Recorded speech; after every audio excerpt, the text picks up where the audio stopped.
Did you know that Toyota became the biggest car maker in 2012 and later held that position again from 2020 up to date? And actually, right now, if you're driving on the roads today, especially in this part of the world, you're likely to see a Toyota in front of you. And actually, this is one of the reasons why the companies came up with its slogan, the car in front of you is always a Toyota. How did Toyota achieve this feat, and what are some of the lessons that you can learn from it? Well, to help us understand Toyota, maybe we need to do a bit of history just to understand the context and how Toyota came to be what it is today. Well, Toyota was started in 1937. The Toyota car maker was registered in 1937 by someone called Taichi Toyoda. Taichi Toyoda was the son of the older Toyoda who had founded the Toyota Loom factory, which was later sold to a company in the UK. The Loom was in the industry of apparel and had been a very successful company and was sold at a very high amount of money to the British company. And actually, it is the proceeds from this sale that Toyota used to set up the Toyota Motor Company in 1937. After it was started, the company went into creating cars, passenger vehicles, and then during the World War, that is between 1939 to 1945, Toyota was making trucks to the military in Japan. But then it later dropped that and went back to making passenger cars, and they started with the Model SA in the 1950s. However, during the 1950s was a very tough time for Japanese companies. During this time, there was a lot of trouble because it was just the post-war period, and the war did a lot of destruction to Japan. You remember there was the Nagasaki and the Hiroshima bombing. So this did a lot of damage to Japan, and actually the economy was doing so badly. And Toyota really struggled during this time, and they almost closed because of bankruptcy. So during this time, the founder, that is Toyota, decided to visit the US just to see and to learn how the companies at that time, and this is General Motors and the likes, were making cars and what he could learn from this because the company was struggling. But while he was doing this, his cousin, who is also called Eiji Toyoda, and another gentleman by the name Ohona, Tayaji Ohona, I'm going to get the name, they were toying with the idea of something that will later be known as the lean manufacturing concept. The lean manufacturing concept was an innovation. This was an innovation by Toyota to enable it to produce and to adapt during these hard times. And so remember, at this time, the company is doing poorly due to sales, and the resources are also minimum. And so Toyota thinks of ways through which they can increase their production in the hard times, and they come up with something that will later be known as the lean manufacturing system. The lean manufacturing system comprises of two things. Number one is just in time, which involves creating cars and ordering parts for making those cars based on the need at that particular time. And this was different from the US big manufacturing model that involve creation or creating of large numerous parts at a time.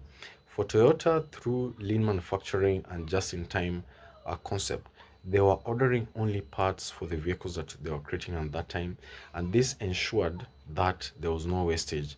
The second thing that they were also doing was something called Jidoka, which was engineering with a human touch.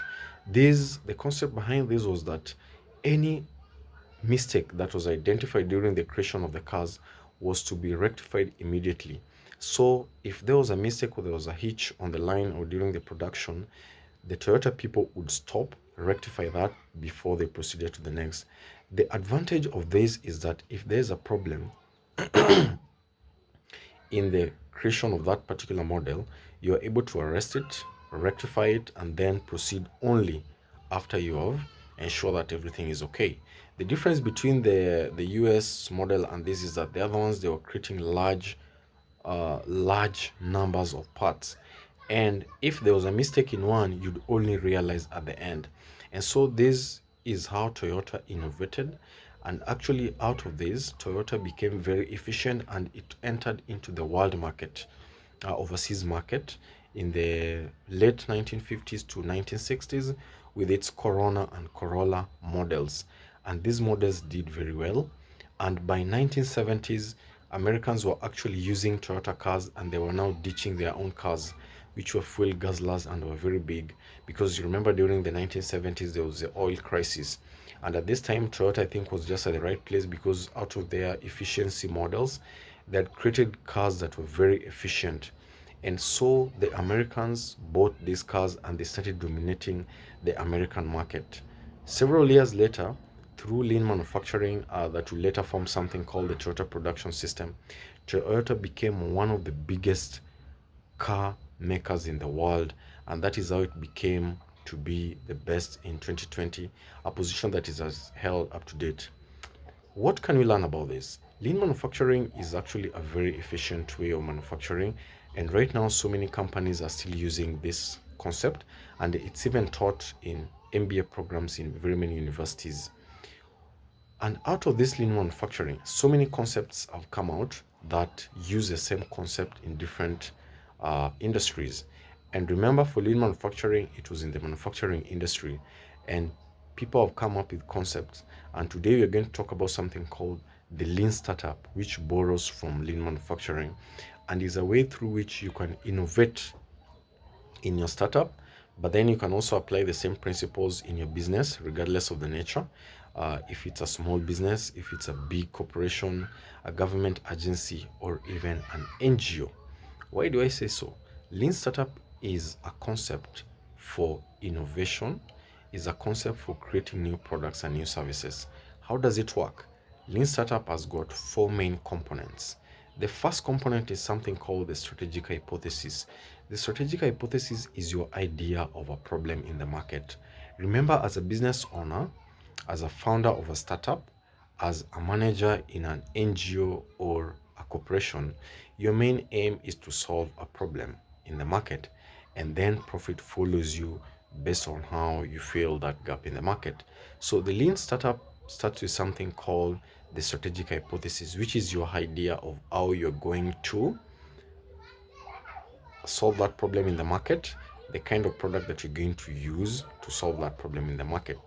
The second component of lean startup is something called the MVP, or if you like, the minimum viable product.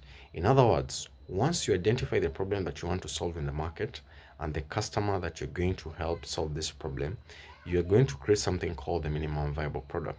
And the reason as to why it's called the minimum viable product is because you're supposed to incorporate only minimum components in the product. In other words, only include in the component in the product the most important features that are going to be helpful to the client with regards to how you intend to solve that problem for the client. If, for instance, there are other features which are not directly important but they could be beneficial, you're supposed to leave those ones out first. So start with a few components of the product, a few features, release the product to the market. The idea is that you do this as soon as possible, release the product to the market, and then you learn whether the product is going to be embraced or not. And this will depend on the kind of feedback that you're going to get from your customers. And the reasons why you're supposed to make it minimum is because the more you take time, effort, and resources, if you do that, if you take a lot of time and resources in creating a product that you have not tested, you release it into the market and then you realize that people don't like it or it has not been received the way you thought, it is going to create more losses compared to if you create a product with minimum features, you test it based on the result, you're able to make changes. In other words, the changes are not going to be costly because you won't have spent a lot of time, a lot of resources, and a lot of effort. Because remember, regardless of the nature of your business, whether it's a startup or a company, you're not going to be doing these things alone. There's so many people involved and resources involved and investors involved. There's a lot of money involved. So the more efficient you are, the better. And this is why it's called lean. Lean means you start with lean features. You start with a few features. The third part of the lean startup is something called validated learning. In other words, once you send the product to the market, you're supposed to learn the feedback that you're getting from the market. You're supposed to learn using the feedback, and then using that feedback, you're supposed to make changes to the product or to the service. And you're going to learn through something called innovation accounting. Innovation accounting is where you're going to pick key metrics of the product and the result you're getting to inform the change or to inform your next course of action. And in innovation accounting, the three things that you're going to look out for, you're going to use data. That is number one. Number two, you may also want to do split testing, or if you like, A/B testing, and this is also used in marketing. The third thing, you also want to do something called cohort analysis. This is after you've sent your product, you've released your product to the market, and then now you're measuring. So you're going to use data, and the kind of data that you use to test the impact or the result of your product in the market has to be actionable data. In other words, it has to be kind of data that shows the cause and effect. In other words, once you get that data, is the data able to tell you what you're supposed to do? Are you able to see that cause and effect, relationship between the various components or the variables in your data? Second, that data should be auditable. All right, you're supposed to get the kind of data that can be verifiable. And then you also want to do something called cohort analysis, whereby if you're releasing the product, the different people who are going to be getting or to be using that product, you want to analyze these groups, according to the groups, and not analyze the entire population or the customer base. You want to analyze the data according to different cohorts of the people who are using the product. The third thing, you want to do something called split testing. And split testing, it means that you're going to release different versions of the same product to different people, and then you monitor, you look at the results coming in, and you see which version is bringing what kind of results, and this will enable you to make changes that are necessary. The fourth component of value innovation, uh, the fourth component of lean startup is something called the decision. In other words, once you decide what you want to do, and then you make the minimum viable product, and then you measure the data coming in. Now you want to decide whether you're going to proceed or you're going to pivot. Are you going to proceed, which means are you going to persevere, to tweak and to make changes, or are you going to pivot? Pivot means are you going to drop the whole idea, re-engineer it, or just think of something else? This is always the hardest part of any entrepreneurial journey, because sometimes the data that you get is different from what you thought you'd get. Maybe you're very confident about your product, that it's going to be embraced, that is something that is so desirable. But then once you roll it out, you realize a different story. But then you are not supposed to feel this way, and I know so many people feel like this. But then at this stage, you want to base your decisions on the data. Use the data and don't use your feelings. After all, this is business, and business is supposed to work for the people for whom it is intended to, and that is the client. So at this stage, you want to make the right decision, and the only way to know the right decision here is if you are clear about what you wanted to achieve in the first place. Because if you knew what you wanted, the results will be able to tell you whether you've gotten it or not. So that means you also have to be very clear in your strategic hypothesis. How can you use this knowledge, or how can you use this information for your business? Well, let's be honest. Right now, there's so many businesses, in the industries today. There's so many things that can be done, and there's so many businesses that are doing the same thing today. The only way to stand out and to be, a very big brand in your industry is to stand out. How can you stand out? How can you create remarkable products? Because that is the differentiating factor. It is what Seth Godin calls the purple cow. Purple cow is the easiest way to make it today. And the only way to do this is at the product design.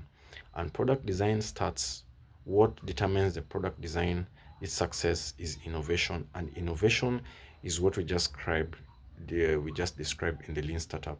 And it's not a very difficult process, as you have seen. If you have an idea that you've thought about, start building it today.